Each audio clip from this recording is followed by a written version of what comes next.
Tapos ang mainit na palitan ng payag sa pagitan ni Vice President Sara Duterte at Senadora Amy Marcos, muling umingay ang politika sa bansa.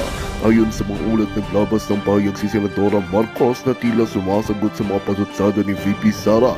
Sa ilang panayamba rin sinabi ni Sen Amy na hindi siya natutuwa sa mga aligasyon laban sa kanya at tila inilalaglag pa ang kanyang kapatid na si Pangulong Kuting Jr. Sinabi pa ng Senadora na ang ilan sa mga problema ng administrasyon ay maaaring may ugat sa mga desisyon at impluwensya umano ni unang ginang Liza Tanasmags. Sa kabila ng tila mainat na hidwaan sa pagitan ng dalawang kilalang personalidad, pinili ni Sen Amy na ituro ang ilan sa mga kontrobersiya at isyu na kinakaharap ng administrasyon sa mga hakbang at payo umano ni Liza Tanasmags. Ayon kay Sen Amy, marami sa mga desisyon ni Pangulong Kuting ay tila nadidiktahan ng kanyang asawa na siyang nagdudulot ng kaguluhan sa loob ng pamahalaan. Dagdag pa niya, dapat magsilbing harang ang mga pangyayaring ito sa pamamahala ng administrasyon. Samantala, maraming netizens ang mabilis na nagbigay ng kanilang reaksyon sa social media. Marami sa kanilang diismayado sa tila lumalalang alitan sa loob ng administrasyon. Maraming taga-suporta ni Pangulong Kuting ang umaasang maayos ang gantong ang gusot na ito upang hindi maapektuhan ang kanilang pagtitiwala sa pamahalaan. Subalit nananatiling masalimuot ang sitwasyon, lalo't may mga akusasyon na ang mga personal na ugnayan ay nakakaapekto na sa mga desisyon sa pambansang antas.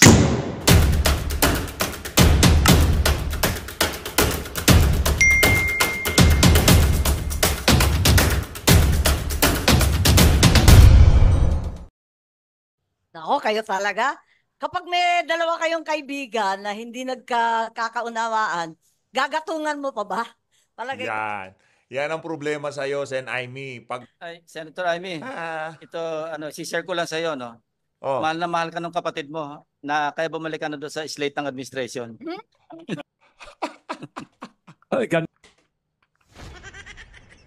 Thank you. Hindi naman siya Thank you. nagmamahal. We have Naku po, ano sabi ni Senator Amy? Ano sabi ni Senator Amy? Okay. Ngayon alam na ho natin kung bakit nag-independent itong si Amy Marcos.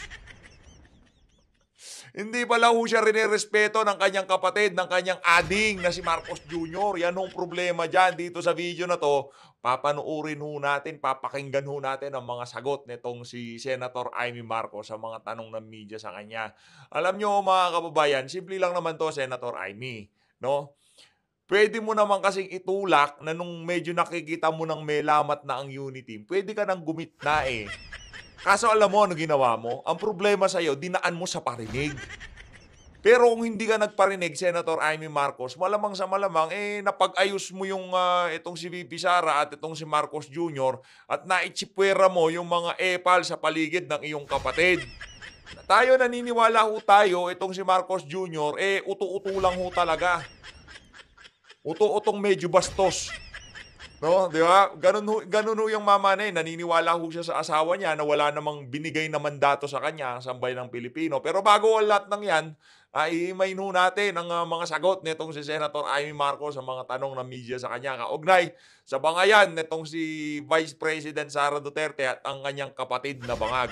Kung bago lang ako sa PH Update, isang like at isang subscribe. Masaya na ho tayo dyan. At sa mga gusto sumali sa ating community, yung joint button ho nasa baba. Ayun na nga mga kababayan, bago ho natin umpisahan ang ating talakayan, gusto ko ho munang pasalamatan yung mga nagpakulay dyan sa comment section. Again, hindi ho to para ma-encourage yung mga kasama natin dito. Ito lang ho, pagpapasalamat ko lang ho dun sa mga nag-e-effort na makapagpakita ng suporta sa ating mga ginagawa dito sa PH Update.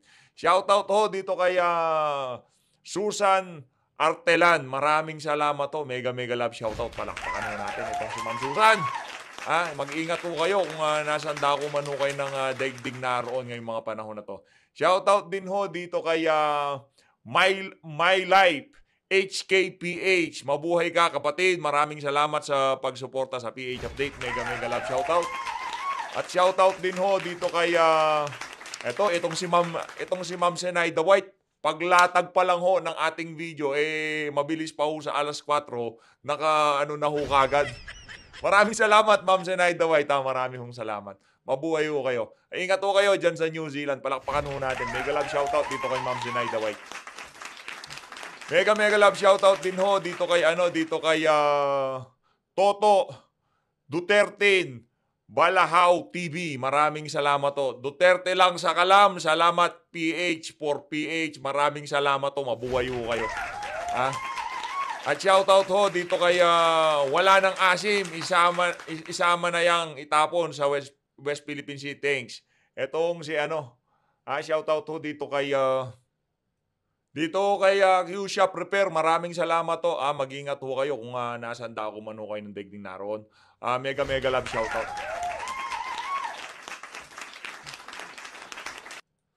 At dito kay Miss Tagawadab 98. Maraming salamat to. Mag-ingat ho kayo. Maraming salamat. Mega love shoutout sa lahat.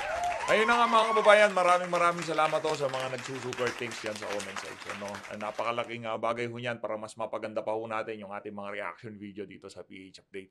Dito sa bahagi ng video natin na to, sagutin ho natin mag-react ho tayo dito sa mga punto de vista netong si Senator Amy Marcos. Kaugnay nga ho dyan sa tumitinding mga yan, netong si Vice President Sara Duterte at itong si Marcos Jr. Kung ikaw inampatan mo ang problema nila na yan, hindi tayo umabot dito sa punto na to.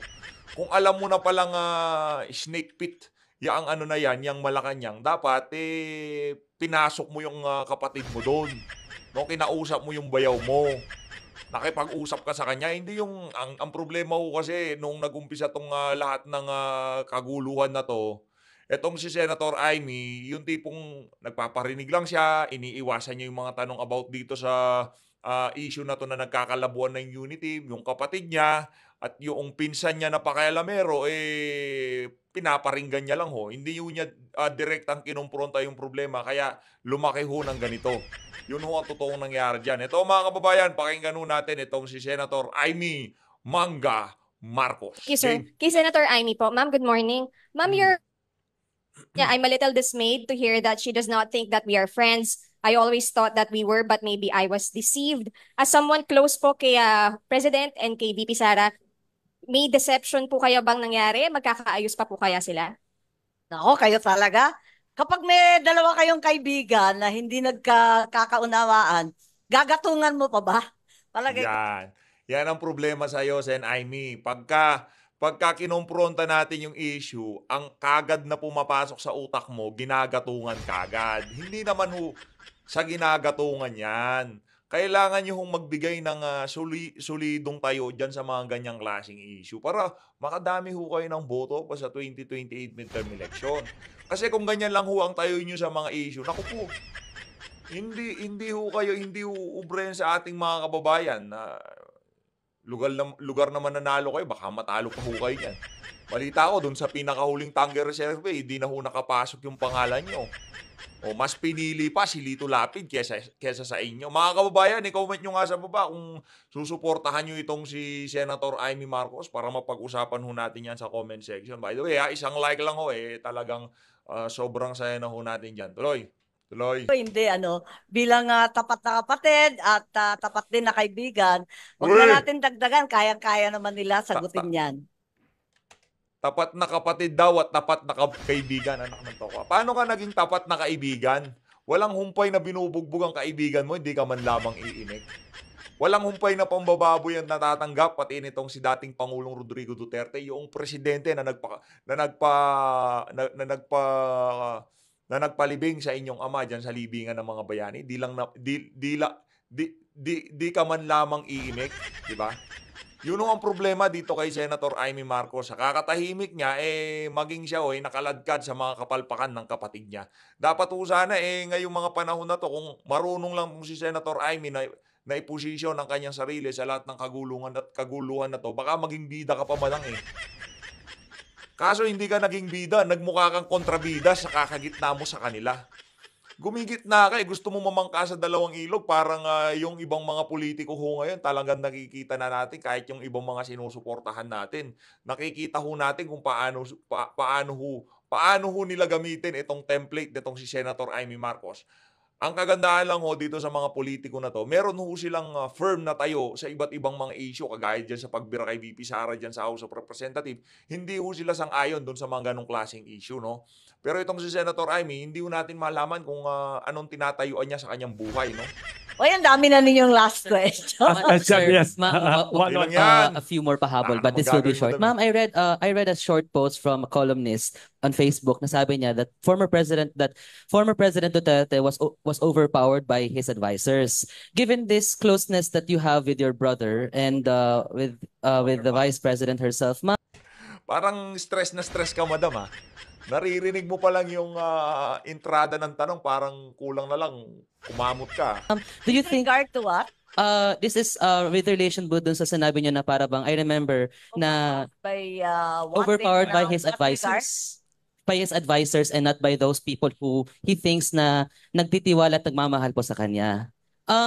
Ma'am, do you feel po ma'am na si presidente ay para bang na-overpower po ba siya ng kanyang Ang mga kapatid ko o si Yes. Presidente Duterte? si Presidente Marcos po? Si Bongbong. Uh, Lagi do you- sinasabi na napakabait ng kapatid ko. Pero palibasa mabait, wag naman pinagsasamantalahan.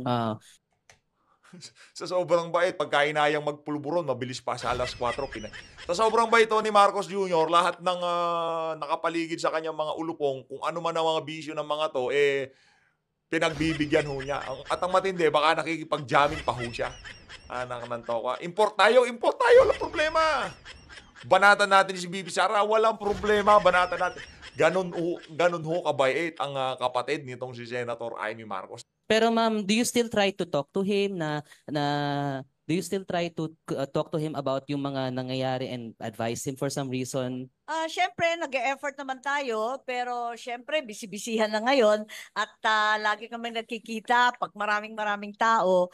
Kaya't kung minsan nasasabihan ko, pero kung minsan mahirap kasi ang dami nga nakapaligid. I've always said, Yan ang problema natin dyan, mga kababayan. Itong mga Marcos na to, talagang maguguluhan kasaysayan itong mga to. Mantakin nyo yun, ilan lang sila magkapatid. Dalawa lang ho nasa politika na talagang Marcos, hindi pa ho magkasundo. Diba? Ba't di mo kausapin yung bayaw mo? Itong si Lisa Araneta Marcos, dapat sabihin mo, bayaw, kausapin ko yung kapatid ko, i-unblock mo na ako sa FB niya. Diba? Malamang sa malamang itong si Lisa Araneta Marcos, makita lang niya yung telepono, yung cellphone ng asawa niya, tumatawag itong si Manang Amy Marcos, auto-cancel. Kung mag-chat naman siguro itong si Amy Marcos dito kay Marcos Jr., sin zone lang sa kanya.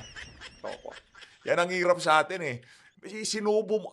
Ito akin lang naman ito. Isa sa may kasalanan kung bakit tayo umabot sa punto na to, walang iba kung hindi itong si Senator Amy Marcos. Kasi una sa lahat, kung hindi niya pinilit yung kapatid niya na tumakbo ng pagka-presidente, kasi sayang nga naman yung pagkakataon, di ba? Medyo mainit siya sa tao ng mga panahon na yon. Pero kung tumakbo si VP Sara, talo ho siya kay VP, no? Kay Mayor Inday Sara Duterte din. Kaso pinilit ho niya nung nabalitaan ho ng itong magkapatid na oportunista na to na hindi tatakbo itong si Vice President Sara Duterte, doon ho sila pumasok sa eksena. Itong magkapatid na to, itong si Senator Amy, linigawan ho itong si Vice President Sara Duterte. Diba? Base doon sa kwento nitong si Vice President Sara Duterte na talagang linigawan siya ng magkapatid na to. Ito ang issue natin dyan. Ang problema ho natin dyan, alam mo nang bangag ang kapatid mo.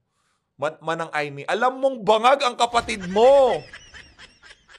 Kasi 'di ba nung base dito kay Binibining Maharlika, meron kang tinex sa mga vlogger na kung saan yun ba yung pinapabili ng asin yung certain vlogger, 'di ba?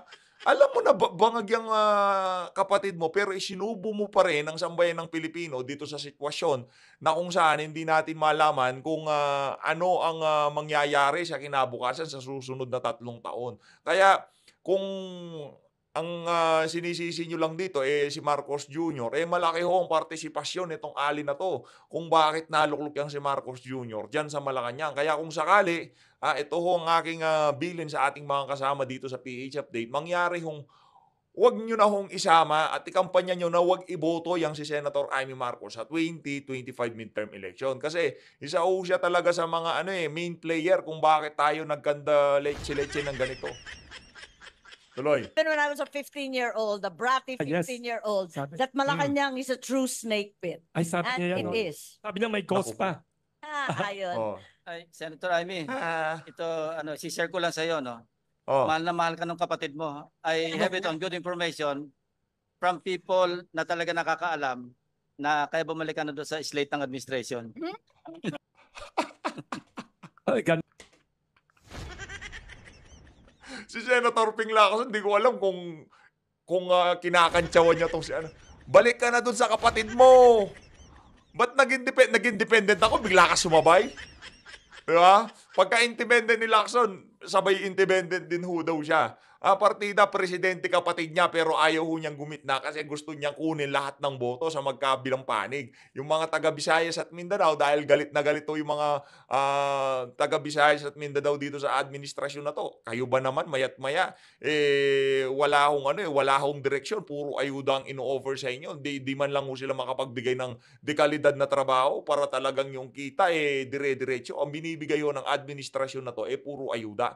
Kaya di katakataka yung mga kababayan nating nasa yung mga nasa laylayan, ika nga, kumbaga umay na rin sila sa ayuda. Kayo ba naman, walang dignidad yung pagkakaroon nyo ng pera. Pipila kayo ng napakahaba, pipilap kayo ng napakaraming form, tapos pipicturean kayo na hawak-hawak yung mga ayuda. Karamihan sa mga ngayon, sa mga beneficiaryo, sa tingin natin napapagod na rin ho. Kumbaga yung tipong, ano ba naman to, pila ng pila, yung tipong, sa bagay, ano ba ho bang magagawa natin? Wala ho talagang choice yung ating mga kababayan. Kung hindi pumila doon, wala naman mabigay na trabaho ang ating pamahalaan. Kaya para dito kay Senator Amy Marcos, automatic ho, X na ho yan sa 2025 midterm election. Lang inside story na first time ko narinig. Totoo yan. Thank you.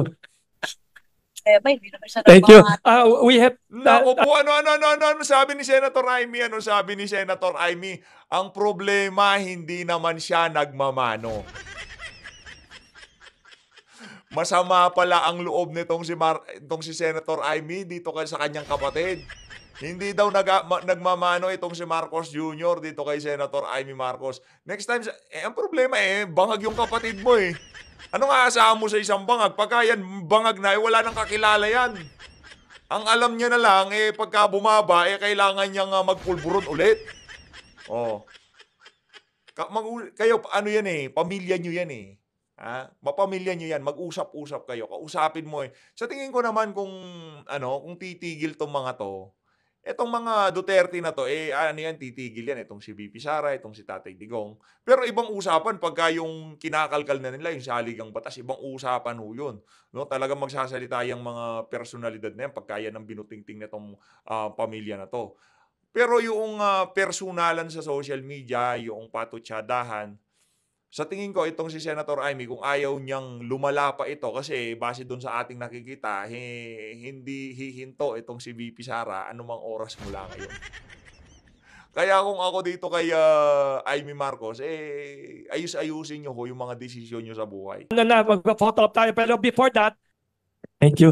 On a lighter, Madadagdag ko na lamang, lumalala ang sitwasyon. Yung yes. sinasabi natin na overpriced or else illegally appropriated or misappropriated, ang masamang balita kay Senator Ping, lumalala po yung sitwasyon. Unang-una, garapalang nagbebenta ng kontrata ang mga politiko. At yung sinasabi na 20% ni Mayor Benji, umaakyat na sa 30-40%. Ano pang matitira sa project? Yun ang malala. Ikalawa, lumalala na rin ang sitwasyon sa BICAM. Ako, ang may hawak sana ng COMELEC at ng DSWD. Laking gulat ko, wala namang hiningi yung DSWD o yung COMELEC na 12 billion para sa PI. Biglang nagkaroon ng People's Initiative at may pondo pang pagkalaki-laki. Samantalang yung mga opisina na dinadaing ng mga COMELEC, wala pa. Hindi ho ba kayo pwedeng magsagawa ng hearing in aid of legislation dyan sa mga insertion na yan?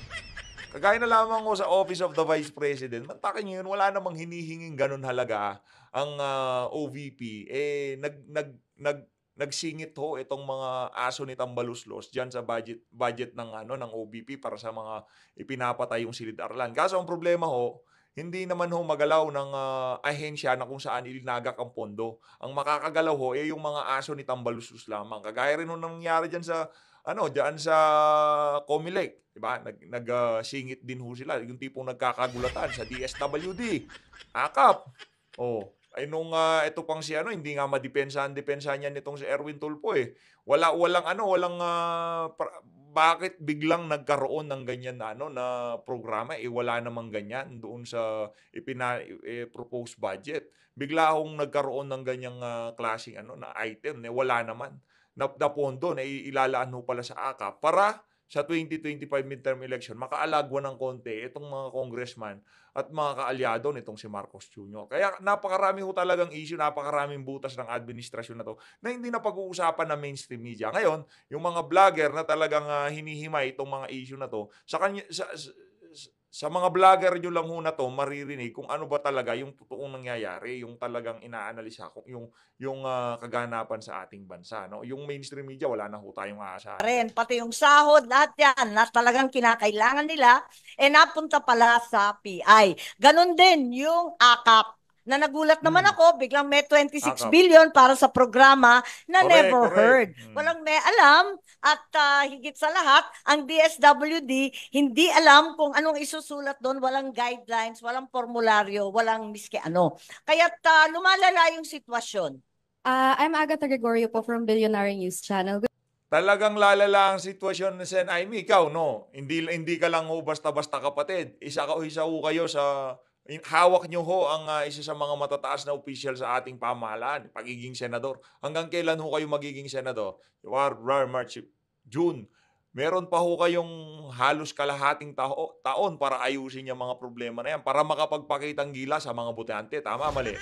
Kaso imbis na yun ho ang gawin nyo, ang ginagawa nyo ngayong mga panahon na to, nagpe-play safe kayo kung ano-anong mga issue ang tinatalakay nyo na kung saan hindi naman hong direktang natatamaan yung ating mga kababayan dyan sa mga tinatalakay nyo na yan. Bakit hindi nyo ho talakayin yung walang habas na pagpamimigay ng ayuda, yung lumulobong utang ng Pilipinas, yung pagwawalang hiya dito kay Vice President? Siyempre, importante si VP Sara. Hindi ka pa nga nagbigay ng matibay na tayo kung ano nga ba ang stand mo dyan sa pagbira ng administrasyon na yan kay Vice President Sara Duterte. Kailangan ho marinig yan ng ating mga kababayan. Hindi ho pwede yung puro na lang ho kayo magpaparinig sa social media. Yung tipong pagka nagsasalita kayo sa mga press con, akala mo talaga napaka-intelihente, napakaraming nalalaman, alam na alam ang kanyang mga sinasabi. Senador ka, bakit di mo gawan ng paraan yan?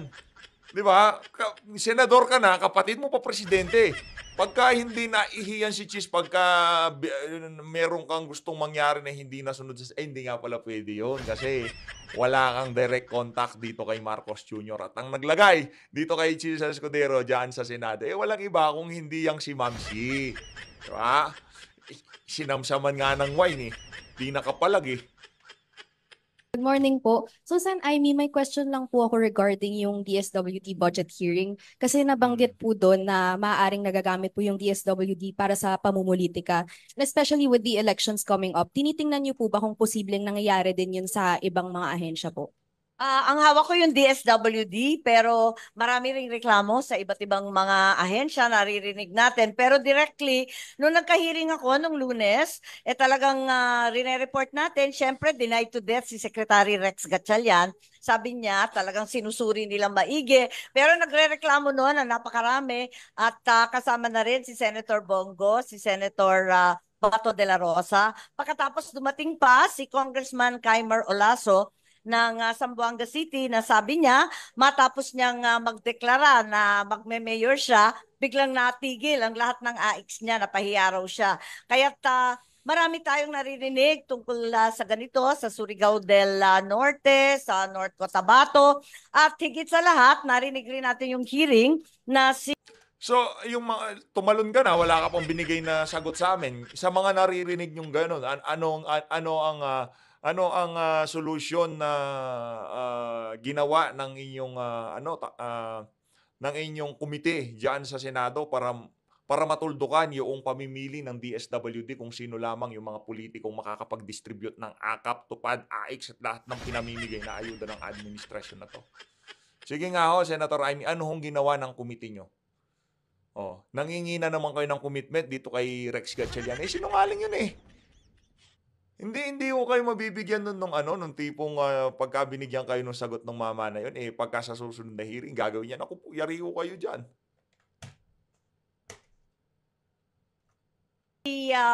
Vice President Sara dumadaing na lahat ng request ng OVP sa DSWD for financial assistance Naku, yan na nare-reject. Kaya napipilitan siya na magbigay at tumulong sa mga lumalapit sa opisina niya. So ito lang ang atin na ang ayuda dapat ibigay sa mga nangangailangan, hindi sa mga politiko o kung sino man na nakaupo at may kapangyarihan. Then, Senator, may update po ba regarding that? Kasi nga sinabi nga po yung issue dun sa OVP. Did Secretary Gatchalian get back to you na about the Yes, I investigation? inquired exactly about the ongoing investigation. He promised to conduct within the department, and he shared some screenshots, an exchange of communication between the OVP as well as the DSWD. Matapos yun, sinabi niya, nagka-award pa raw sila sa OVP bilang isang valued partner. But I requested that they put it all in writing so that we could get a proper report. In the meantime, this is ongoing at marami talagang reklamo, nagtataka, halimbawa yung mga taga Rizal, pati yung mga taga Pampanga at Bulacan na labis-labis na binaha. Bakit daw hindi sila nakatanggap ng kahit konting ayuda? Puros food pack daw. Kailangan daw nila ibuo, ikumpuni yung mga bahay nila at hirap na hirap sila. Samantalang, nababalitaan nila sa ibang lugar na kailanman hindi yan bumagyo, wala naman lindol, wala naman bulkan. Bilyon-bilyon ang binabagsak at kina-carpet bomb daw ang kalaban. Thank you very much. We have time for 1 or 2 last questions kasi marami daw naghihintay ng tinapay na bibigyan nila. So we have 2 questions. Sige. 2 questions lang po. Yes. JB Santiago po from IBC 13. For former Senator Ping po muna. As former PNP chief rin po, alam po natin ngayon na medyo minute yung issue regarding sa, pinaimbestigahan yung EJK killings ng Duterte administration. Even ngayon, si Executive Secretary Lucas Bersamin stated his support na for PNP to investigate yung killings. Ano pong assessment nyo rito? And also regarding meron di yung reward system? I think yung PNP law should be revisited. Palakasan natin yung Internal Affairs Service. Meron yan pero hindi yung nagpa-function properly. Ano rin parang under the control din ng Chief PNP. Dapat parang separate service siya na kung saan independent talaga para magsagawa sila ng mga inquiry or investigation against erring policemen. Sa United States, pag narinig ng police, local man o national o state police, pag narinig nila yung internal affairs, medyo andap na sila, nanginginig na sila dahil alam nilang totohanan yung investigation. Yung Internal Affairs Service natin dito, Director General din yung kanyang yung kanyang ranggo, Pero yung mga tauhan niya nanggaling din sa PNP. Mas maganda siguro independent, separate na yung service, yung pinaka-branch niya na hindi na pwedeng bumalik sa PNP, hindi na pwedeng mag-reassign. Nasa ganun, talaga independent yung kanilang gagawing investigation. Pero anong opinion niyo po, Sen, dun sa may reward system nga raw po? Matagal lang namin nababalitaan yan nung panahon ni Pangulong Duterte. Dangan nga lang, wala naman nagka-come forward para aminin o kaya magsiwalat kung ano pa yung mga detalye tungkol sa reward system. Sa akin, kasi sa amin, natutunan namin sa PMA, yung punishment and rewards, part and parcel of leadership. Kailangan marunong ka mag-motivate by way of giving incentives or rewards. Marunong ka rin manakot para mapasunod, magdisiplina kung meron nakaambang punishment. Pero pag reward, ginamit sa maling pamamaraan, tulad ng naging ito na yung primary reason kung bakit pumapatay ng drug pusher o kay street pusher yung mga pulis dahil nag-aabang na reward, medyo masama. Mukhang kailangan baguhin yung sistema. Sa ngayon, wala naman talaga umiiral. Kundi, kung maganda accomplishment mo, i-promote ka. Pero wag na yung bibigyan ka ng pera, cash reward, pag may napatay ka. Kasi, anong nangyayari? Pero ang atin dito, Senator Ping Lacson, hindi ka namin iboboto. Hindi ka namin ikakampanya. Isa ka sa mga hindi namin ikakampanya at talagang ikakampanya ka namin para hindi iboto. Kasi isa ho kayo dun sa mga politikong pabalabalintong. Wala talagang paninindigan. Higa nga.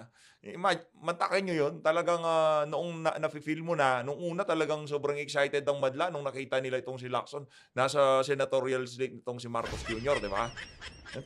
Saya-saya ng mga taga-suporta nitong si Lacson. Nung biglang umatras, naramdaman na ho nila. Nabasa na rin itong si Lacson na ang trajectory ng administrasyon na to napakabilis ho, talagang downward spiral, ika nga, talagang bumubulusok, ika nga, sa bububulusok ko ang administrasyon itong si Marcos Jr. Kaya ang pinakamagandang gawin sa kanyang kandidatura ng pagkasenador sa 2025, umalis na lang sa administrasyon, mag-independent. Kaya nga kanina kinakantsawan niya itong si Senator Amy Marcos pinapabalik na niya doon sa senatorial slate ng kanyang kapatid. Ayun na nga mga kababayan, dito sa bahagi ng video natin na to, alawin natin kung ano ang take ng mainstream media doon sa mga binitawan ni Vice President Sara Duterte kahapon. Pakinggan natin to. Nagpa-press con si Vice President Sara Duterte at lantaran na niyang binakbakan si Pangulong Bongbong Marcos. Nagkaungkatan pa ng nakaraan kung paanong ginamit lang daw ng mga Marcos si VP Sara para matalo sa eleksyon si Leni Robredo. Nasa frontline ng balitang yan, Correct. si Marian Enriquez. Sa tingin naman natin, hindi ho yan papasinungalingan itong si Senator Amy Marcos. Yung mga binitawan itong si VP Sara doon sa kanyang dyan sa press con niya na yan, hindi ho niya pwedeng pasinungalingan na walang nangyaring ganon. Yung mga pagtawag, linigawan itong si VP Sara. Sabagay, inamin na rin naman itong si Sen Amy yung yung pag-uusap nila na yon itong si Vice President Sara Duterte. Nung maging presidente, ang nakaupo. Deretsahang binanatan kanina ni Vice President Sara Duterte si Pangulong Bongbong Marcos. Tinawag pa ni Duterte na Mr. Deception ang Pangulo dahil sa sinabi nito noong nakaraang linggo na na-deceive o naloko siya sa inakalang pagkakaibigan nila ni VP Sara. Magandang balita ang hatid namin sa inyo ngayong araw. Sa pagtatapos ng aming balitaan, nagbigay kami ng mga mahalagang impormasyon. Maraming salamat sa pagtutok at pagsuporta sa aming programa. Huwag kalimutang manatili sa mga susunod na araw para sa mga bagong balita at mga kwento na dapat nating abangan. Mula sa Boses ng Masa, magandang araw, Pilipinas!